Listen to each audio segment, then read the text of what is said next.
inquires here, I have a treat for you today. I have the 2020 Kia Telluride, and this isn't a test drive. So picked this up to replace the wife's 2015 Dodge Durango Limited Rally. It was in white knuckle, so here we have another white one. No surprise there.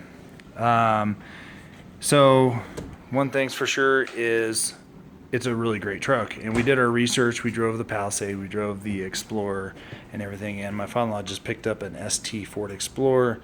Really cool truck, super fast, but to be honest with you, after riding in it, a lot of hard plastics, some tech glitches, if you will, that I didn't dig. So we've had good luck with my Stinger, second Stinger there, and sorry, I tried to shoot some of my GoPro, but it won't upload. So,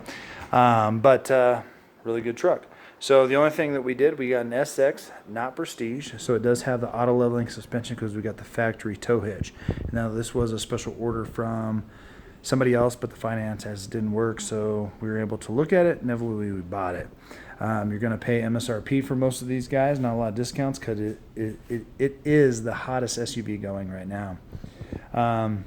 I did make him give me my Pirellis, but standard on the Kia Telluride is a Michelin all season, but I'm a huge fan of Pirellis and not of Michelin. So these tires are a little bit bigger, a little bit wider, 265, 50, 20, and a stock Telluride tire is a 245, 50, 20, but they will fit. So other than that, like I said, quick walk around.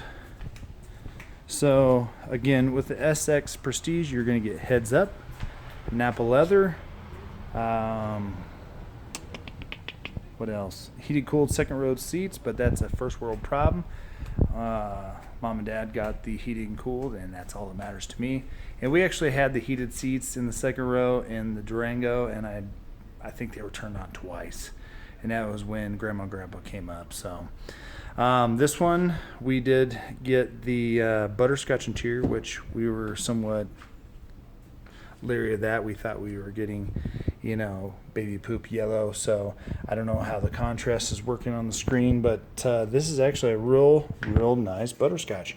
So it might look a little bit more yellow, but it's not. The fake wood looks really nice, has an open texture, so no shiny wood like in a lot of other people's products. And the butterscotch actually breaks it up. So they make a couple different colors, black and then a white color. White's just too light for us, but at the end of the day, this color ended up being really good. Ooh, got a couple of beers in here. And the even though this doesn't have the Napa leather, it does have all the adjustments on it and the thigh extender pad. So that's nice. Now this seat is dropped down because it has ease of access on it. So it drops down, moves back, but my seat is set up for 6'2". That's probably like some long leg stuff, but we got the buckets in the middle. But even with the ease of access seat at 6'2", there's finger length there, but once I start the car and it moves up, plenty of leg room. So it's got about 8 inches of more hip room than the Durango did. Plenty of cup holders. We got the second roof, doesn't open, but that screen opens separately from the front one, and the kids love to go through the mountains. These seats are super comfy and good bolstering and really nice texture feel, but being perforated doesn't allow breathability, which is a plus. And plenty of leg room in the back for a 6'2" dude like me to sit. I could ride back there with the kids.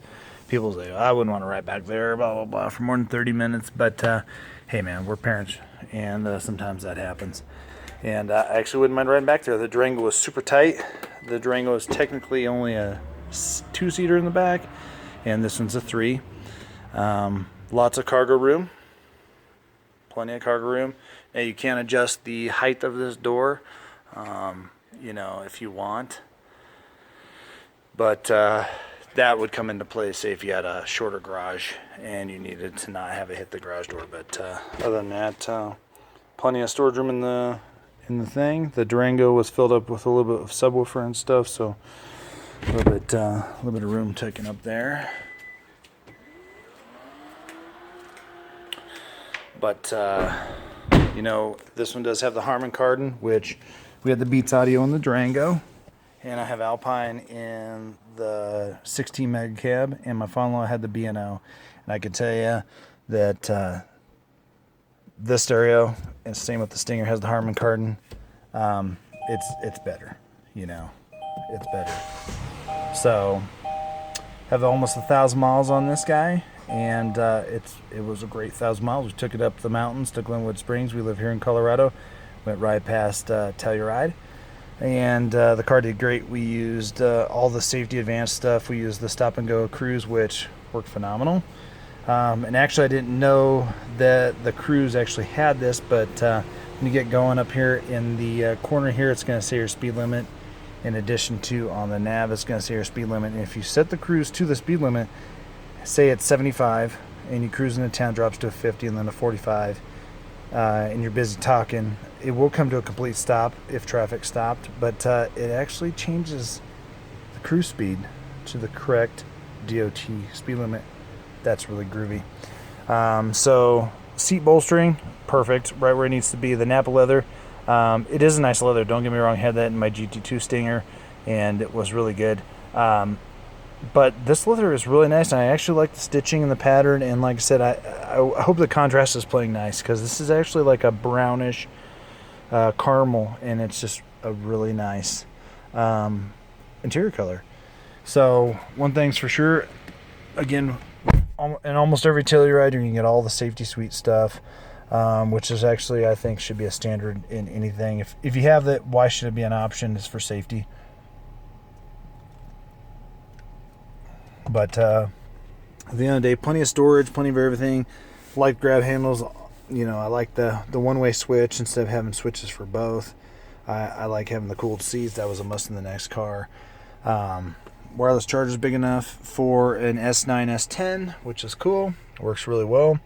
And one thing I do like is in a car with the A pillar and the B pillar and C and so on as you go back, it's easy to get lost when you're a shorter driver, or you're just busy to other cars or even motorcycles or bicyclists. And one thing I like in this one, when you turn the blinker, it actually gives you a camera view down there, and you can see literally what's right behind your door itself. And so if you miss the chiming, you miss the warning light in the mirror, and everything like that, the car's actually smart enough to vibrate the wheel and not let you make that lane change, which, again, it should be a standard feature. The ST Explorer doesn't even have that, so I think that's phenomenal. And actually, if you look real close, you can actually check to see if you hit a pothole and you want to check your back tires. You can actually see that. I think that's phenomenal. So again, we don't have the heads up because that comes in the Prestige, the Napa leather, and the heated cooled second row and stuff. But the auto leveling suspension, I think, is a must-have. And when we came down the mountain, the car always reverts to comfort.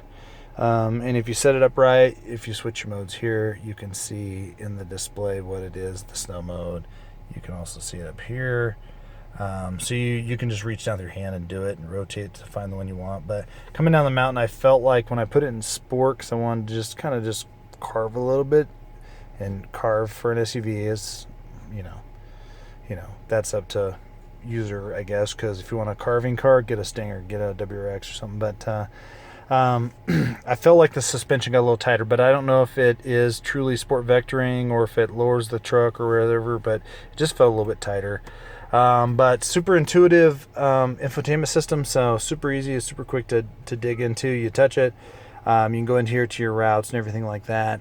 And if you had an address, you could literally just type in, say, 123 Main Street, Denver, Colorado, go, and it finds it, versus a lot of the other ones you have to type in Denver first, and then then your street and everything. This one you just boom, boom, boom, or you can use your voice recognition if you want, whatever. But super intuitive in that. And again, it's like I said, it's not like it's fast. It uses the whole screen. The Explorer, we noticed that it only used half the screen, which then was white, especially in Apple CarPlay, which I'm not sure who designed that, but it seemed like a lot of waste. And this thing's always on. It's always ready to rock. Stereo is phenomenal. Just really good. Everything's great. Her always being cold, me always being hot. I had the extra vent here. I dig that. But literally everything's right where it needs to be when you can grab it and touch it and go. Super intuitive. A lot of thought went into it, and that's why I agree when it comes to JD Power and Cars.com and Kelley Blue Book when they say that this is the top SUV. This should be on your list, especially the Mac Daddy is only like 47,000, and the equivalent of an Explorer is like in the 60s. You got to look at it. But one thing I can tell you for sure is the Durango seemed to average right around 19.9, and this truck, we just have been driving mostly city 23.5. And on the road trip, we got 25.5.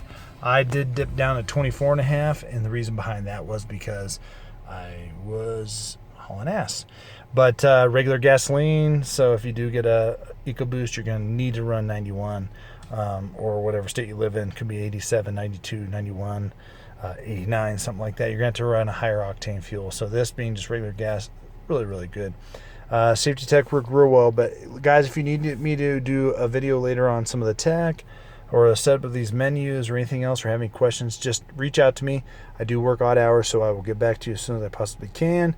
But as a real world owner of a Kia Telluride, our Durango was great, no problems. In the 28,000 miles we had, we bought it new in 15. But this truck with all the stuff in it actually costs less than the Durango did back in 15. So if you're looking for a replacement to your family van or a Tahoe or whatever, you got to look at the Kia Telluride. So until next time, guys, take it easy.